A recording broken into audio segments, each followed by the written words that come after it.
Ner malaka nyam kana diala content barwani lingwa sama Nuer TV channel. Biakamal. Te kon ka jom gor kono de kono ling rach mide ling karaje me tuoge ka kwigan ten kon tilagat South Sudanese titire which ka Kiinya ka Nairobi. Bana jome bana jeling chaladn go te kanete kap ke re wishin winami akumi Kiinya kashi South Sudan embassy take a jom jikana latin magorno banywaga yakel. Gorno jin blerame bijanywaga ne ko ken ka shuja puro jin wajin bi subscribe ka Nuer TV channel ko bi rwandi titi bi kan chamala shipkaji. Ka jom chalat gwasame chalat wonena South Sudan embassy proved arrest of 19 citizens during Kenyan protests. Ban jome ban jeling ka jawrana chalat South Sudan embassy madrai wik ka Kiinya and go cha ne ri wol bangwan cha ka kep akuma Kiinya.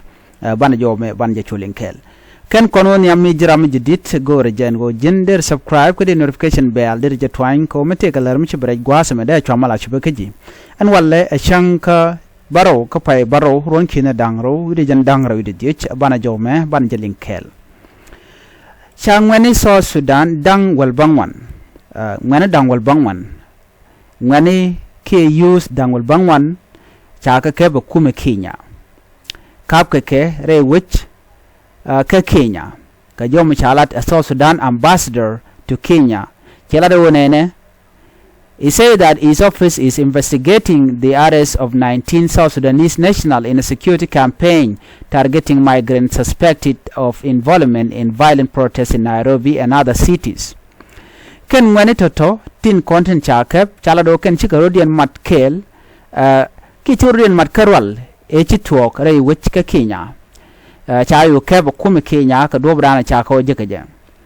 no ka jom chalat gwasame ala ngane Kiinya ke used integre wike Nairobi hala used Kenyan wa ken chika ga ka Korean ka chika nyen ke police ne ke rai wichin widami no jen gwase dan e chi korm di chu tuɔɔk chaka dak mani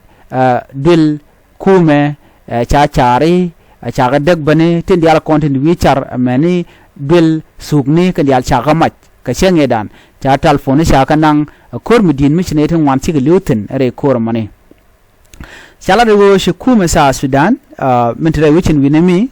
ala netin konen ka Kiinya ala South Sudan embassy mentre wika Kiinya chigrai ke kuma Kiinya and go de ne toto ngwane dangwal bangwantin kontin cha kep kuma Kiinya de kalun dung do ngode tele tok ke jo mi chikana nalat mi shaka no go dong de ne ti de kalun ka do mi shala re wichin winami chala de wo tem kuma Kiinya wa woni jen ka wo ka mongode kebe ngwenin konti la ngwene South Sudan erami mo misha jek kashiran Kiinya baje dil kep kaniti konti la South Sudanese no eram tire wike Kiinya ka jen gwasme wade rod tit ba ka jodana chalat ko tema kep kenke misha jek ke baje yen ko chalado cha jegno tike ga tit ka tadan en te Kiinya terol ka je no kon kuma Kiinya cha dul ken ngwan cha ka yar ka chinete ngwan chi ka bor dit re wichin winami no chukan yo gorno be kane diala kontin children matin re kuro mo be ken ka kep ka jodana chalat no cha lere me cha je no mugu kon gui gwasame ka jom chalat no Ramadan ambassador no chikala do nene wa Kenyan police chikala ngo chikane wal bangwan chikan ka kep kane to talk South Sudanese national kana others foreigner in a security campaign targeting migrants suspected of involvement in violent protests shi kume dung South Sudan karwada sha ne ka captain cha cap many netin kon tinto wi to goal ka jora shalat tigatin many Uganda ne tigatin kan wi dial many Burundi ne tigatin bo many wi dial ko ken ti changwene ken chaga jigano ka pa da breka dan ci togre wicin winimi shi kuma ka chu kaf kana to shagalat ka tijin ke shaga tulga tijin no shirga mangai kona la South Sudanese ka tok tandi an cigare matina la tok but mi ram ci jain dong dar we char dong de je ka boko shondu mi dong che wi jal ba gorno ba je ka lora bang dong chulo ne je dong che jin pa da breka dan tok but ka ko dong cha jo je ka cha jo je no jin je ram mi mom mi laran we do dien ki je ran South Sudan ka cha jo nen winami mi cha je ka no de gu je no jin choro do mat ka mandana le rode take jom chagolat gwasame according to Ambassador Kon the embassy in Nairobi called on its national to stay away from protest site and abide by Kenyan law, warning that they would not intervene if instruction were violated. Jomen kwen gwaz mene dial kontin tere wike Nairobi ne konti la South Sudanese no na rodun ke protest ni ke rolden corner to walk kam kume kene neke wa shwarun matin ranchi gorno ba wichar tare dole kun ko rik totoni run cine yebulwan kam kam yara tan misharan cha joke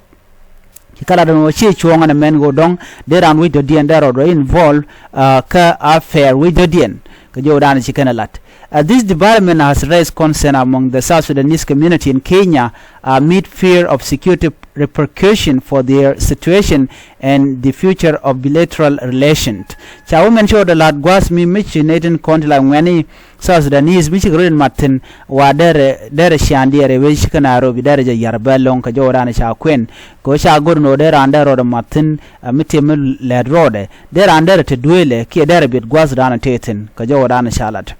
ko ken ngani Kenyan ki use ken den konentere wechen winami chikana yor pinya no de kwarian ala ruto dare ben pinwi kwam ka jawran chikana la chikana jogono jin ku resign we ro du shine gor no chikan ga dak amene police station ka dob mi dong mi sha turn ken shagu ki video ni ken ngaje no ngum le rode ko ngwanen konentere wi kana Nairobi ke ne ti kontila Kenyan ken ngai ken chondien ter ken chondien mi chikala no ram mi le mi shore lut kana alar no ba dil watch aramin shet kana mone te ga jom sha kula da ruto chela do mugori no biya watch no de yen lep amene mi she kware cha kontok de yerara de yen kula kwancha jogo no jin cha je gor ajeno bi ben finwi kwam no ka jom sha la la kurman tu ga wa aram kel mi sha nak mala blogger kene de konti la let ke video ni de ga je te ga ral mi to kam den kana kuma ke kana police ne ka tugde no ka shu kormi to ka shayo nangni wanamo an gwada mone tunedin wan la wan hu jobrar we shar no kuka protest amen mo shi gona ko bikan tugnu bikan kamach all this kind of thing tin content la luka ko dong mi na protest ka ba kwakla kwagwech ba ko yar ka jom shala da kuma Kenya cikala no jega no de yen dorun de yen yar de yen charun de yen yar no ka de yen dol de yen ka wang titi dial ken all this infrastructure ken kun no mete mi sha long ne de yen la ne je dan sha de yar dol dan je wada ne she ko ne de kona ngwan cha jogo no tele mun ngatin ko me kene galat ket dialati tele mi che de ngaji no lokaje ko janta dan le rodan tam wi mon mete ram mo me ken ben wi char ken mi je ko la cha jang ngai ken o jen eto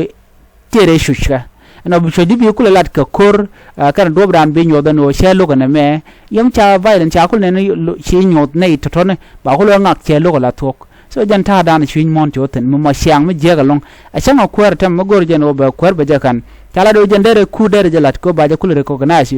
which is not right thing to do not gorgano de do de jalat ke kamal la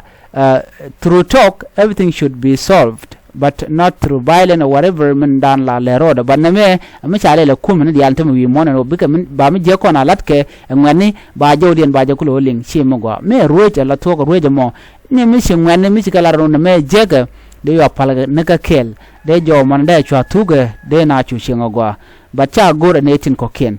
jo me je na gore de nywa ya kel ngani dangul bangwan tela so Sudanese cha ka yen ka cha so Sudanese intere wi ka Nairobi cha jo no na rodun ke protest ne ke ka chang de jeg de ala konen tore wi ka Nairobi ko mu aran kebrun cha jibulwang kami kam ga jira da kume South Sudan so jo me de yen kep ko run kel ngaj je gwan go kume South Sudan che dier ke ne de kontila South Sudanese into win to goal chet ke Uganda ke Kenya ke wi de ala ko ken. So please be careful, okay, and take good care of yourself. Well done, Titan Mitika Nairobi, Kiinya, Biatagamal.